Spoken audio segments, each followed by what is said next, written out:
Selamat pagi saudara. Hari ini saya mau membahas cerita mengenai Nabi Elia yang saya ambil dari 1 Raja-Raja bab yang ke-17. Hari ini kita akan membahas sedikit lebih berat. Jadi saya sarankan Anda untuk menyiapkan teh atau kopi kesukaan Anda selagi mendengarkan ini.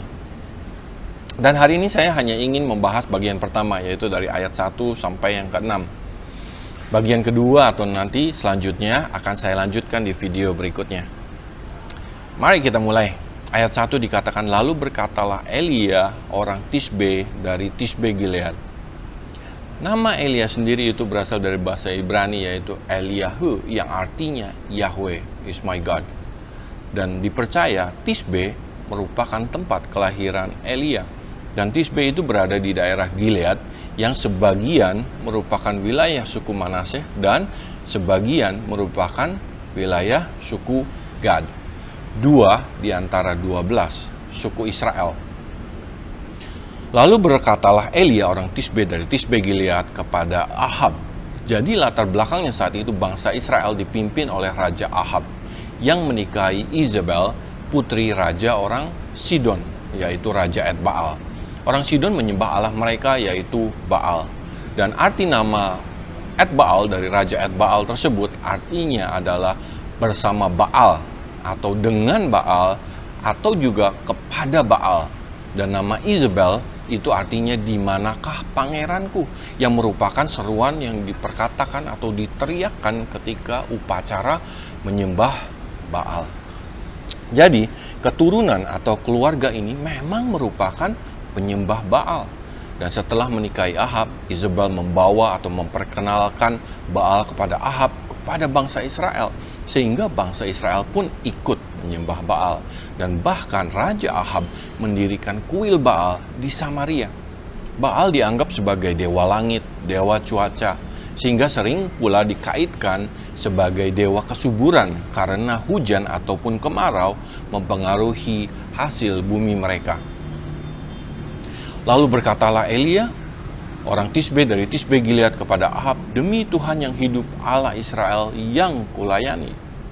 Dan di situ bahasa Ibrani disebutkan Hey Yod He Vav He Elohe Yisrael. Di sini Elia menunjukkan bahwa Allah yang dia sembah dan sumber kekuatan dia adalah Allah Israel yang hidup.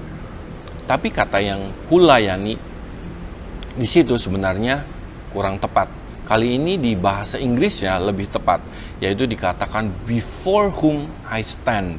Di hadapannya aku berdiri. Dan memang di bahasa Ibraninya dipakai kata amati, artinya memang berdiri. Di hadapannya aku berdiri. Lalu berkatalah Elia orang Tisbe dari Tisbe Gilead kepada Ahab, demi Tuhan yang hidup Allah Israel yang di hadapannya aku berdiri, sesungguhnya tidak akan ada embun atau hujan pada tahun-tahun ini. Jadi dikatakan tidak ada embun, tidak ada hujan. Kenapa tidak dikatakan tidak ada hujan saja? Karena jika embun masih tetap ada setiap paginya, tanaman akan tetap hidup. Dan sebenarnya embun bisa ditampung untuk dijadikan air minum. Jadi saya ada satu customer pabrik yang memang menampung air embun lalu diproses untuk dijadikan air minum kemasan botol. Jadi di sini Elia benar-benar mengatakan tidak akan ada air sama sekali. Untuk berapa lama? Dikatakan bertahun-tahun. Dan memang di bahasa Ibraninya merupakan bentuk jamak, bukan tunggal. Jadi menandakan akan terjadi lebih dari 1 tahun. Yang terakhir dikatakan kecuali kalau kukatakan. Jadi tidak akan ada hujan sampai Elia perkatakan lagi akan turun hujan. Dan Elia tidak memperkatakan dari dirinya sendiri, melainkan menunggu Tuhan yang katakan. Jadi di ayat tadi Tuhan ingin menunjukkan kepada bangsa Israel bahwa Allah Israel yang memegang seluruh bumi, termasuk cuaca. Dan Tuhan ingin menunjukkan bahwa Tuhan lebih berkuasa daripada Baal. Tuhan memakai Elia untuk menunjukkan kuasanya. Lalu di ayat selanjutnya dikatakan, kemudian datanglah firman Tuhan kepadanya, pergilah dari sini, berjalanlah ke timur, dan bersembunyilah di tepi sungai Kerit di sebelah timur sungai Yordan. Tuhan memerintahkan Elia untuk bersembunyi. Nyawa Elia dalam bahaya, dia tidak bisa diburu. Dia bisa saja diburu oleh Ahab. Dan di sini Tuhan memberitahukan secara spesifik tempat untuk bersembunyi di tepi anak sungai Kerit. Di bahasa Inggrisnya dikatakan by the brook of Cherith. Kata brook itu sebenarnya merupakan luapan aliran air dari sebuah sungai yang biasanya terjadi ketika musim hujan atau kelimpahan air. Dan ini bersifatnya juga musiman, jadi bisa menjadi kering. Dan Cherith ini lebih tepat di bahasa Indonesianya Kerit, karena bahasa Ibrani adalah Kerit juga, yang berarti cut off atau cut down atau terpisah. Dan bagian berikutnya dikatakan bahwa engkau dapat minum dari sungai itu, dan burung-burung gagak telah kuperintahkan untuk memberi makan engkau di sana. Kita skip atau lewat dulu bagian ini karena di ayat selanjutnya akan diulang. Jadi kita lanjut dulu ke ayat yang kelima. Lalu ia pergi dan ia melakukan seperti firman Tuhan. Ia pergi dan diam di tepi sungai Kerit di sebelah timur sungai Yordan. Dikatakan bahwa Elia melakukan seperti firman Tuhan, dan bahasa Inggrisnya adalah did according to the word of God, yang sama artinya dengan bahasa Ibraninya, yaitu kidbar. Dan kidbar ini menunjukkan tanda persetujuan. Jadi Elia bukan terpaksa, apalagi memberontak. Di sini kita belajar mengenai ketaatan Elia walaupun kelihatannya aneh atau sulit dimengerti. Lalu kita lanjut ke ayat 6. Pada waktu pagi dan petang, burung-burung gagak membawa roti dan daging kepadanya, dan ia minum dari sungai itu. Tuhan memerintahkan burung-burung gagak, dan di situ burung gagak itu adalah raven, bahasa Inggrisnya, bukan crow. Crow dan raven sebenarnya spesies yang sama, hanya raven memiliki badan yang lebih besar, jadi sama-sama hitam juga. Untuk memberi Elia makan roti dan daging pagi dan petang 2 kali sehari. Jadi kita ingat sewaktu cerita bangsa Israel di padang gurun, Tuhan memberikan roti kepada bangsa Israel di pagi hari dan memberikan daging di petang hari. Jadi di sini Tuhan memberikan Elia roti dan daging di pagi hari dan roti dan daging di petang hari. Jadi kali ini kita berbicara mengenai double portion of grace untuk Elia dari Tuhan.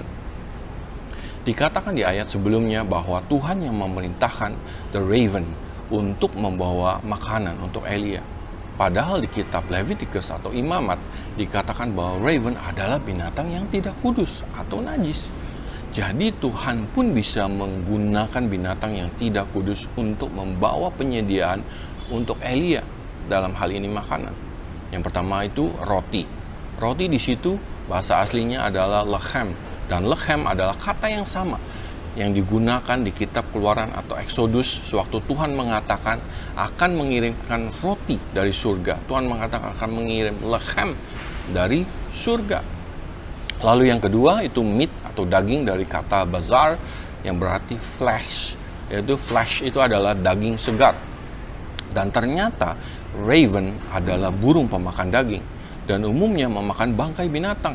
Makanya raven biasa dikonotasikan seolah-olah sebagai burung pembawa kematian, karena biasanya jika di situ ada raven maka di situ ada bangkai. Dan selagi saya mempersiapkan firman ini, saya menonton bagaimana raven makan. Jadi mereka memang memakan daging bangkai dengan cara mematuk dan menarik daging binatang tersebut. Wah, nanti dulu. Bagaimana jika ternyata ravennya membawa daging bangkai? Mungkin Elia pun terpikir hal itu. Saya pun langsung teringat firman Tuhan di kitab Exodus atau Keluaran, dan saya pun percaya Elia tahu dikatakan bahwa bangsa Israel tidak boleh makan bangkai binatang karena najis atau tidak kudus. Tapi saya yakin Elia percaya, dan saya ajak mari kita sama-sama juga percaya bahwa Tuhan memberikan kita anak-anaknya selalu yang terbaik dan fresh atau segar. Dan di bagian terakhir ini dikatakan bahwa Elia minum dari aliran air di Kerit itu. Tuhan tidak menyediakan air secara supernatural karena saat itu Elia masih memiliki persediaan air yang cukup. Tuhan melakukan mujizat ketika memberi apa yang tidak ada pada Elia. Tapi apa yang Elia miliki, Tuhan hanya membukakan matanya dan menunjukkan kepadanya. Jadi sebenarnya poin-poin pembahasan kita hari ini sebenarnya merupakan nilai-nilai dari sebuah kehidupan yang tersembunyi. Atau bisa saya katakan bahwa the values of the hidden life. Value-value tersebut adalah value yang pertama, kita mengakui bahwa Tuhan yang menguasai seluruh alam semesta dan pastinya lebih tinggi, lebih berkuasa dari seluruh penguasa-penguasa di muka bumi ini. Value yang kedua, ketika Tuhan menyuruh kita pergi atau kerjakan sesuatu hal secara spesifik, lebih baik kita taat, walaupun kelihatannya tidak masuk akal, kelihatannya tidak enak. Mari kita percaya bahwa penyediaan Tuhan akan ada di situ. Value yang ketiga, seperti Elia di Kerit, tentunya ia merasa terisolasi dan bisa saja merasa kesepian, tapi saya percaya Elia tetap menjaga hatinya dengan cara terus membangun hubungan dengan Tuhan. Mungkin Elia tidak tahu bahwa Tuhan sedang mempersiapkan Elia untuk hal yang jauh lebih besar, yaitu melawan ratusan nabi-nabi Baal nantinya. Tuhan mengajari Elia bagaimana untuk beriman lebih lagi, percaya dan mengandalkan Tuhan lebih lagi saat itu. Taat juga kepada Tuhan untuk melakukan hal-hal yang di luar akal sehat. Sama seperti kita. Seperti saat-saat ini mungkin tidak dapat kumpul bersama keluarga, bersama teman. Kita mungkin merasa terisolasi, tapi mari kita jaga hati kita dengan terus membangun hubungan kita dengan Tuhan. Baca Alkitab, kita menyembah Tuhan. Mari percaya bahwa Tuhan sedang mempersiapkan kita untuk hal yang jauh lebih besar. Dan value yang keempat atau terakhir, mari percaya bahwa di masa sulit kita ini, Tuhan akan selalu menyediakan segala kebutuhan kita secara supernatural. Jangan membatasi Tuhan bagaimana Dia akan mengirimkan berkatnya kepada kita.